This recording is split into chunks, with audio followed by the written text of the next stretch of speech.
Jangan lupa like, komen, dan subscribe channel YouTube TVRI Bengkulu dan nyalakan lonceng notifikasinya.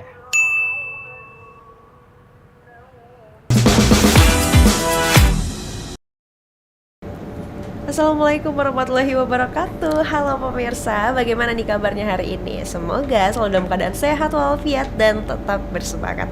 Hari ini jumpa lagi bersama saya Terno Fadini, tentunya dalam acara Opini Obrolan Pas di sini.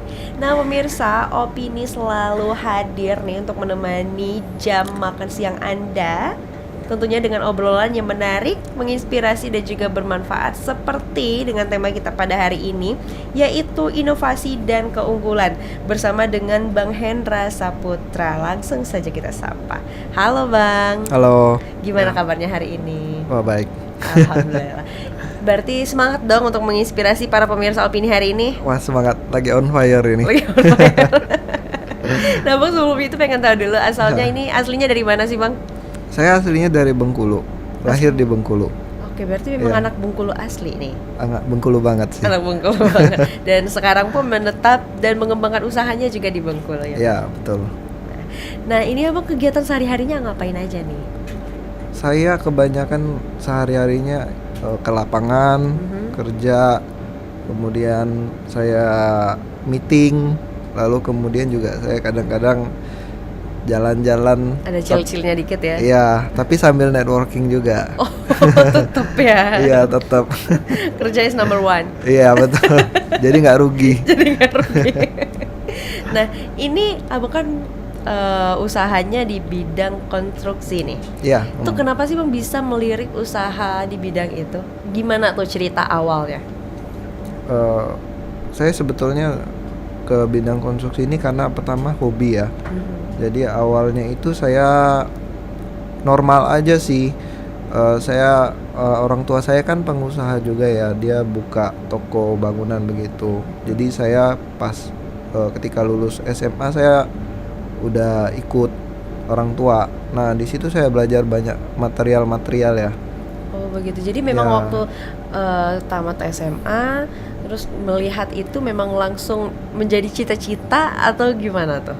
Awalnya nggak kebayang juga sih bisa sampai ke konstruksi. Cuman saya kan mengenal material itu kan begitu dalam ya. Jadi ketika ada yang tanya tentang spesifikasi material-material itu, bahan-bahan bangunan itu saya juga pelajari. Jadi ketika orang tanya apa saya ngerti. Oh, Kemudian gitu. ketika ada yang minta tolong pasangin, saya tinggal cari tukang. Lalu saya tinggal ajarin tukang itu gimana cara pasangnya. Oh, Kayak aku juga begitu. tahu tuh cara pasangnya gimana Teknik gitu. pasangnya saya pasti tanya sama supplier yang saya jual ya.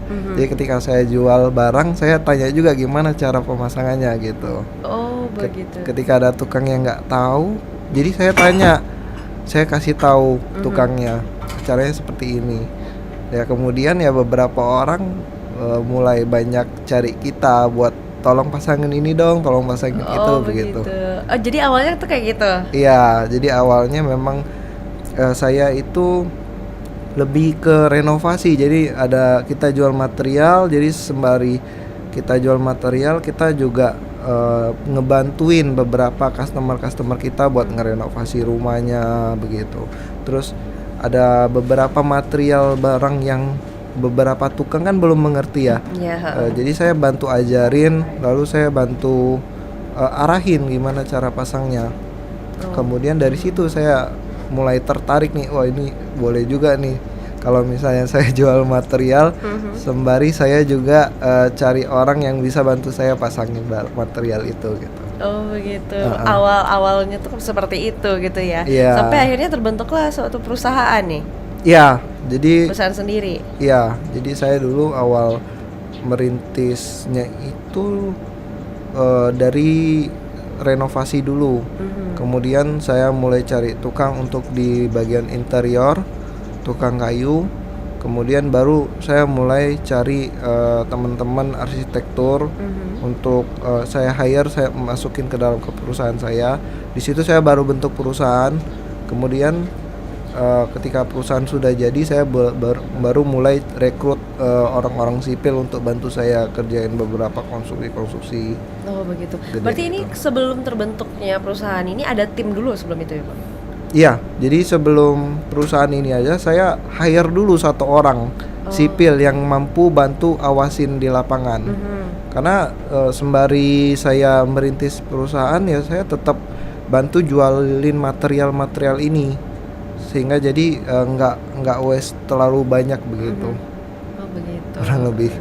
Ini menarik juga ya. Berarti Iya. dengan awalnya ikut-ikut aja nih, ngeliat dulu, perhatiin gitu Iya. ya. Perhatiin ini waktu itu secermat itu berarti ya. Iya. Kalau sampai salah pasang ya kita juga rugi tukang, Iya. rugi material juga begitu sih. Begitu kan. Iya. Terus setelah ini baru tamat SMA udah melirik ke bisnis ini dan udah langsung kepikiran tuh. Iya. Jadi Udah, memang saya dari awalnya itu hobi ya. Aha. Ketika saya jalan-jalan pergi keluar kota, saya kan nginep tuh di hotel. Nah saya udah mulai suka lihat-lihat lobi hotel, kamar hotel, karena beberapa hotel yang saya tinggalin itu kadang-kadang nggak sebagus kamar saya. Jadi saya greget juga nih, wah kamar saya nggak bisa sebagus ini ya gitu. Jadi saya hobi ngeliat-liat kamar-kamar di hotel gitu. Jadi kalau ngelihat satu tempat yang bagus nih, mulai tuh diulik tuh bagian-bagiannya gitu ya. Iya. Nah, ini kalau pakai ini bisa nih kayaknya gitu-gitu ya. Kalau dulu nggak terlalu ya, tapi karena sekarang udah menggeluti, Kalau sekarang pasti nih. mau kemana juga lihat ini, lihat itu. Gitu. Oh desain ini seperti ini. Iya. Gitu ya. Nah ini sampai akhirnya terbentuklah nih satu perusahaan, udah ada tim-timnya juga. Itu udah ada bagian-bagian apa aja bang waktu itu bang? Sekarang ya? Waktu awal. Oh waktu awal, kalau awal dulu saya cuman berdua ya, cuman saya dengan satu orang sipil doang. Oh awalnya seperti itu. Iya, jadi orang sipilnya bantu mengawasin pekerjaan saya. Sayanya juga bantu kontrol cara installnya seperti apa. Kemudian juga saya yang merekomendasi materialnya begitu. Oh begitu. Nah ini semakin berkembang, akhirnya banyak juga nih karyawan yang direkrut ya bang ya. Iya. Lumayan lah. Nggak cuma kalau dulunya mungkin renovasi sedikit, Iya. pemasangan bagian-bagian kecil. Kalau sekarang udah ke desainnya. Ya, jadi kalau sekarang sih kita malah lebih ke all in ya. Jadi dari renovasi ya tetap pasti karena kita nggak cuman mau ambil proyek-proyek besar doang ya. Jadi kita dari ngedesain arsitektur, kemudian dari buat gambar kerja itu juga kita sudah siap. Kemudian kita dari interior, tukang-tukangnya juga kita udah siap. Tukang-tukangnya juga kita sediakan jauh dari luar. Ada yang dari Bandung, ada yang dari Jepara. Kita ajak mereka ke sini ya, kita juga sediakan tempat tinggal segala macam ya. Kemudian Jadi ada semacam mes gitu untuk mereka gitu. ya, nah, kemudian kita udah mulai ke konstruksi bangunan-bangunan rumah-rumah pribadi begitu sekarang. Oke. Kan udah semakin luas, karyawannya juga udah semakin banyak dan udah lebih nih dari yang awal. Itu udah memang udah dibayangkan, memang udah menjadi satu cita-cita, target mungkin atau gimana sih bang menjadi seperti ini sekarang? Kalau anggota atau tim saya sih banyak itu bukan karena memang sengaja dibanyakin ya. Iya. Tapi saya lihat kapasitas sekarang, kebutuhan di perusahaan saya ya. Jadi semakin padat. Sekarang juga kita kalau handle berapa project juga nggak bisa dengan kita yang timnya yang minim begitu. Oke. Jadi kita maksimalkan sesuai dengan kebutuhan sebetulnya. Jadi juga saya sebetulnya lebih ke, saya kan pengusaha ya. Jadi saya juga ngelihat dari segi konsumtifnya. Oh baik. Jadi dari project ini, project itu nutup nggak sih biaya operasional gitu. Oh begitu. Kalau enggak ya juga Agak chaos ya. iya. Begitu. Oke, ini kan udah akhirnya berkembang lah ini dengan desainnya juga, dengan ada arsiteknya juga. Itu seperti itu meng-hire waktu awal-awal itu gimana bang? Saya dulu sebelum ngerekrut arsitektur saya sebenarnya agak takut juga ya, karena pertama nge-hire arsitek itu nggak murah ya. Terus pasti. nge-hire arsitek itu harus cocok dengan kita juga, karena kan saya nge-build perusahaan ini itu ada ciri khasnya. Apa Jadi- tuh ciri khasnya bang? Kita lebih ke Jepang-Jepangan. Oh oke. Karena nama perusahaan kita kan Kakoi Konstruksi. Kakoi itu Artinya apa? artinya keren. Oh, artinya Itu bahasa keren. Jepang. Oh oke oke.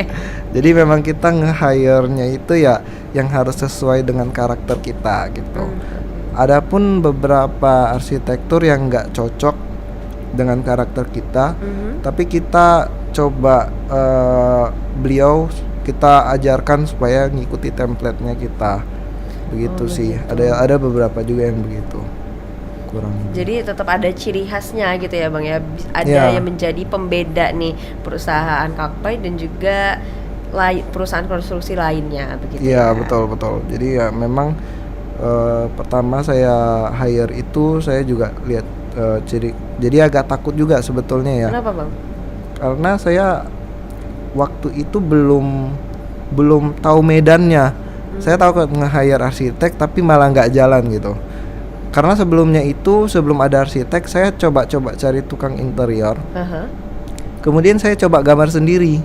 Oh oke. Jadi saya gambar sendiri. Ada yang saya pakai aplikasi SketchUp kalau di arsitektur. Ada yang saya coba pakai gambar sendiri. Saking mungkin deadline-nya itu mepet, jadi saya gambar sendiri, suruh tukang kerjain melalui gambar coret-coret. Oh bang bisa juga gambar itu? Bisa gambar sketsa begitu saya bisa. Oke. Itu pun saya belajarnya itu lama juga. Belajarnya gimana tuh? Ada mentor sendiri atau gimana? Enggak, paling saya cuma lihat-lihat di Pinterest doang. Ini memang udah bakat lah ya kayaknya. Belajar lah. Belajar. Merendah nih pemirsa. Oke, jadi seperti itu. Iya. Gitu. Kemudian pas saya hire arsitek, ternyata jobnya ada gitu. Ya walaupun saya ya di bisnis manapun kan perlu marketing ya. Betul. Ya walaupun kita pakai ada hire marketing juga supaya kita punya branding jalan, ya tetap kita maksimalkan dari apapun itu. Dari marketing kita maksimalkan, tapi pada realnya juga kita maksimalkan. Benar-benar Gitu. dimaksimalkan semuanya untuk tujuan perusahaan. Iya. Tapi gimana sih bang waktu awal buka nih sampai sekarang perubahan atau perkembangan yang dirasakan mengenai perusahaan di bidang ini nih di Bengkulu tuh perkembangannya seperti apa?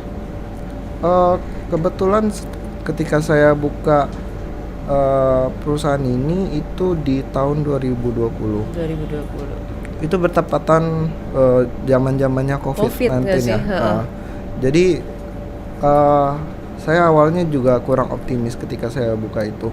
Tetapi kemudian saya juga kaget, ternyata ketika saya buka itu banyak juga loh ternyata orang-orang yang tadinya dari kerja di luar, kerja di kantor yang sekarang udah work from home. Lalu kemudian beliau ini kontak kita buat ngerenovasi rumahnya, buat interior di rumahnya. Bahkan ada yang banyak juga yang pengen bangun rumah. Saking mungkin selama ini sibuk bekerja, ketika COVID, mereka langsung kayak Dapat momen gitu ya. momen buat oh ini kesempatan nih perbaiki rumah. Oh ini kesempatan nih bangun rumah. Saya kan nggak kerja nih di kantor. Jadi saya banyak waktu luang buat keluarga, buat ngelihat apa yang rusak. Apa yang kurang nih, Ya. gitu ya. Jadi kebetulan ya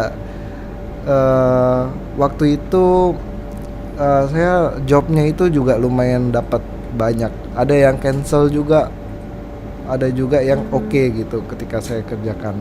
Jadi macam-macam sih. Cuman kalau untuk flow-nya kebetulan lagi baik. Lagi baik sekarang ya. Bagus di Bengkulu ya berarti Iya ya. bagus. Jadi kalau saya sih ngelihatnya sih worth it ya kalau untuk itu. Cuman tetap disesuaikan karena ada beberapa di pasar-pasar di Bengkulu ini kan kita juga harus sesuaikan.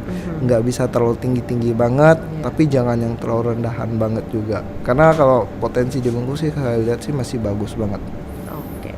Nah abang nanti kita lanjutin lagi ya. Sekarang jeda dulu. Boleh. Untuk pemirsa jangan kemana-mana, tetaplah bersama kami di Opini Obrolan Pas di sini.